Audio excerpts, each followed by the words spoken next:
বিরতির পর আবারও আপনাদের স্বাগত। যে বিষয়টা নিয়ে আলোচনা করব এই মুহূর্তে, সংসদ হামলার ঘটনায় 6টি রাজ্যে দিল্লি পুলিশের বিশেষ দলের হানা। তদন্ত এগিয়ে নিয়ে যেতে তল্লাশি শুরু করেছে দিল্লি পুলিশ। ইতিমধ্যেই তথ্যই কিন্তু উঠে আসছে। দ্রুত তদন্ত শেষ করে রিপোর্ট দিতে চাইছে দিল্লি পুলিশ। ইতিমধ্যেই সংসদ হামলার ঘটনাকে কেন্দ্র করে ইতিমধ্যেই গোটা দেশ কিন্তু তোলপাড় হয়ে আছে এবং এই বিষয়টাকে কেন্দ্র করে গোটা দেশের পুলিশ এবং কেন্দ্রীয় সংস্থা প্রত্যেকে গুরুত্ব দিয়ে কিন্তু এই মুহূর্তে এই তদন্ত চালিয়ে যাচ্ছে। একই রকম ভাবে বিভিন্ন রাজ্যগুলোতে কিন্তু সেখানে হামলাকারীদের জন্য সেখানে বিশেষ দল হানা দিচ্ছে দিল্লি পুলিশের। এবং তার পাশাপাশি পশ্চিমবঙ্গের মুখ্যমন্ত্রী মমতা বন্দ্যোপাধ্যায় কিন্তু দাবি করেছেন নিরপেক্ষ তদন্তের। কিন্তু একের পর এক যে ঘটনা ঘটছে, অর্থাৎ পশ্চিমবঙ্গ থেকেই কিন্তু উঠে আসছে বেশিরভাগ অভিযুক্তদের নাম এবং ইতিমধ্যেই অনেককেই আটক করেছে পুলিশ এবং তাদের জিজ্ঞাসাবাদও কিন্তু চলছে। পশ্চিমবঙ্গ থেকেই বেশিরভাগ অভিযুক্তদের নাম উঠে আসছে, তাদের পাকড়াও কিন্তু করা হচ্ছে। হামলাকারীরা বেশিরভাগই পশ্চিমবঙ্গের, যদিও সেই জায়গাতে মমতা ব্যানার্জি পশ্চিমবঙ্গের মুখ্যমন্ত্রী কিন্তু দাবি করছেন নিরপেক্ষ তদন্তের। একই রকম ভাবে নিউজ ভ্যানগার্ডের পক্ষ থেকে আমরা প্রথম দিন থেকেই কিন্তু পুরো বিষয়টা তুলে ধরছি এবং প্রত্যেক অভিযুক্তের বাড়িতে কিন্তু আমরা পৌঁছে যাচ্ছি এবং একই রকম ভাবে পশ্চিমবঙ্গের যে গতকালকেও যে অভিযুক্তের নাম উঠে এসেছে তার বাড়িতেও কিন্তু আমরা চলে গেছি। আমাদের বিশেষ প্রতিনিধি অঞ্জন শুকুল কিন্তু সেখানে পৌঁছে গেছেন এবং সৌরভ চক্রবর্তী যে যুবকের নাম উঠে এসেছে তার বাড়িতেও কিন্তু পৌঁছে গেছেন আমাদের প্রতিনিধিরা। এবং নিউজ ভ্যানগার্ডের পক্ষ থেকে এই মুহূর্তে আমরা সরাসরি সেই বিষয়টা তুলে ধরছি এবং এক্সক্লুসিভ সেই জিনিসটা কিন্তু আপনারা দেখছেন। আমরা কাউকে ফলো করছি না, নিজেরাই কিন্তু প্রত্যেকটা তথ্য আপনাদের সামনে, প্রত্যেকটা ছবি আপনাদের সামনে তুলে ধরছি। গতকালকে যে যুবকের নাম উঠে এসছে সৌরভ চক্রবর্তী, সেই যুবকের বাড়িতেও কিন্তু আমাদের প্রতিনিধিরা পৌঁছে গেছেন। তাদের পরিবারের লোকেদের সঙ্গে, তাদের এলাকাবাসীর সঙ্গে আমরা কথা বলেছি এবং তাদের কি বক্তব্য সেটাও কিন্তু অবশ্যই আপনাদের শোনাবো। এই মুহূর্তে দাঁড়িয়ে জানিয়ে রাখি আপনাদের যে সংসদ হামলার ঘটনায় 6টি রাজ্যে দিল্লি পুলিশের বিশেষ দলের হানা এবং তদন্ত এগিয়ে নিয়ে যেতে তল্লাশি কিন্তু শুরু করেছে দিল্লি পুলিশ।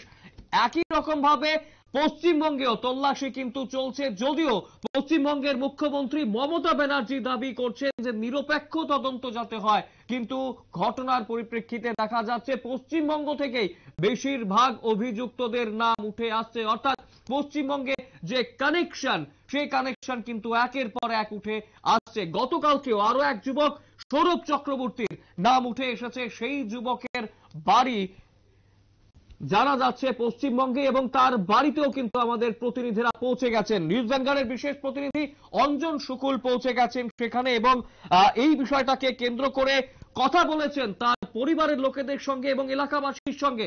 তারাই বা কি জানাচ্ছেন শুনবো। কি নাম আপনার? চঞ্চল দাস। কোথায় বাড়ি? এই তো পাশেই।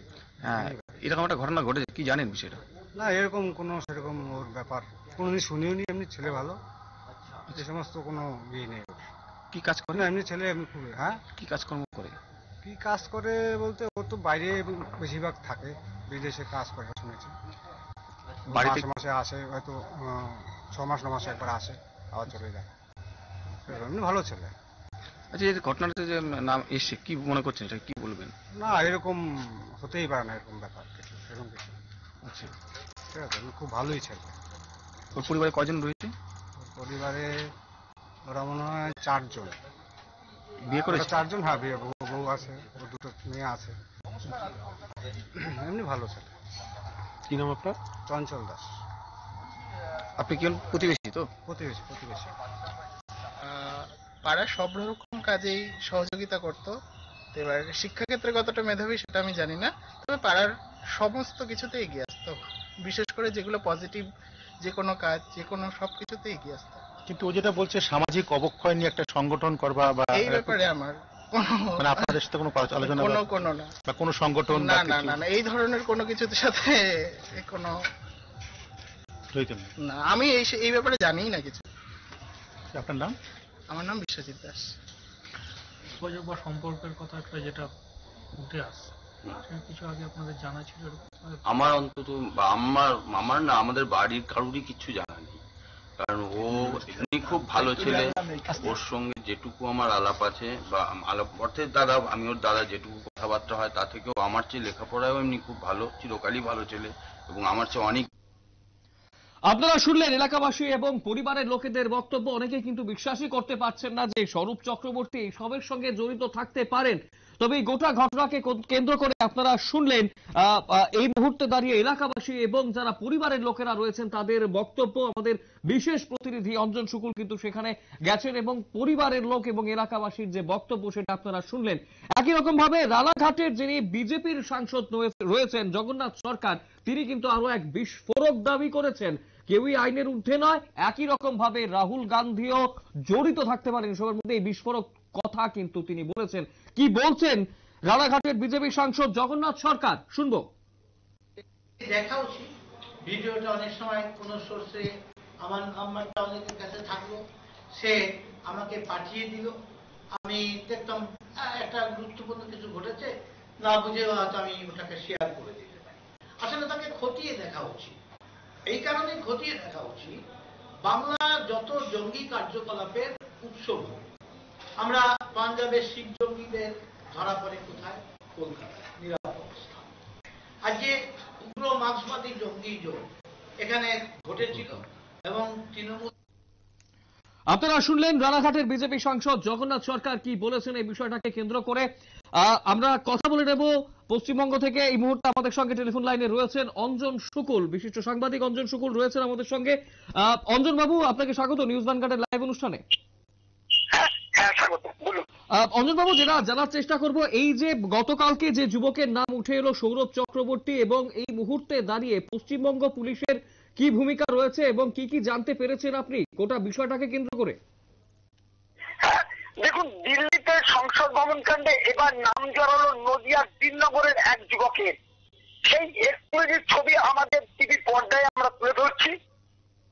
এলাকায় সৌরভ চক্রবর্তী যে ছেলেটা ধরা পড়েছে, এর বাড়ি হচ্ছে দিননগরে। এ ললিত ঘনিষ্ঠ। এদিন এই ঘটনার ভিডিও যেটা ললিত পাঠায় সৌরভ চক্রবর্তীকে এবং বলে সেটা ছড়িয়ে দেওয়ার জন্য। সৌরভ চক্রবর্তী পেশায় একজন জুয়েলারি, বর্তমানে কলকাতায় বেসরকারি সংস্থায় কর্মরত। যদিও এই ঘটনার পর থেকে বাড়িতে দেখা যাচ্ছে তালা ঝোলানো। প্রতিবেশীদের কাছে আমরা জানতে চেয়েছিলাম এদের পরিবারের লোকজন কোথায়, তারা বলেছে পুরীতে বেড়াতে গিয়েছে। সংবাদে দিল্লি থেকে যে পুলিশ এসেছিলেন তাদের বাড়িতে, স্থানীয় বাসিন্দারা সেটা স্বীকার করে নিয়েছেন। এবং কলকাতার এবং পশ্চিমবঙ্গের এবং রায়েরপুরের যে পুলিশ রয়েছে তারাও কিন্তু এই বাড়ির উপর নজর রেখেছে বলে সূত্র মাত্র জানা গিয়েছে। এখনো পর্যন্ত তাদের কোনো সন্ধান পাওয়া যায়নি। অসংখ্য ধন্যবাদ অঞ্জন বাবু বিস্তারিত তথ্য তুলে ধরার জন্য। আমরা কথা বলছিলাম নিউজ ভ্যানগার্ডের বিশেষ প্রতিনিধি অঞ্জন শুকুল পশ্চিমবঙ্গ থেকে এতক্ষণ পর্যন্ত আমাদের সঙ্গে ছিলেন। এবং যেটা আমরা জানতে পারলাম এই মুহূর্তে, যে এবং যেই বক্তব্যগুলো আপনারা শুনলেন, এই মুহূর্তে এলাকাবাসী এবং পরিবারের লোক কিন্তু কোনোভাবে বিশ্বাসই করতে পারছেন না যে এই সাংসদ হামলা কাণ্ডের সঙ্গেও জড়িত থাকতে পারে সৌরভ চক্রবর্তী। এবং তার পাশাপাশি এই মুহূর্তে দাঁড়িয়ে রানাঘাটের বিজেপি সাংসদ কিন্তু জানিয়েছেন পরিষ্কারভাবে কেউই আইনের ঊর্ধ্বে নয়। এবং তার পাশাপাশি জানিয়েছেন এই মুহূর্তে যে রাহুল গান্ধীও জড়িত থাকতে পারেন এই সবের মধ্যে, এমন তথ্য কিন্তু উঠে এসেছে। স্বাভাবিকভাবে এই কথাও তিনি বিস্ফোরক যে দাবি করেছেন বিজেপি রানাঘাটের বিজেপি সাংসদ জগন্নাথ সরকার, সেই কথাই কিন্তু জানিয়েছেন তিনি। সময় ছোট্ট বিজ্ঞাপন বিরতির, রয়েছে অন্যান্য সংবাদ, সঙ্গে থাকবেন।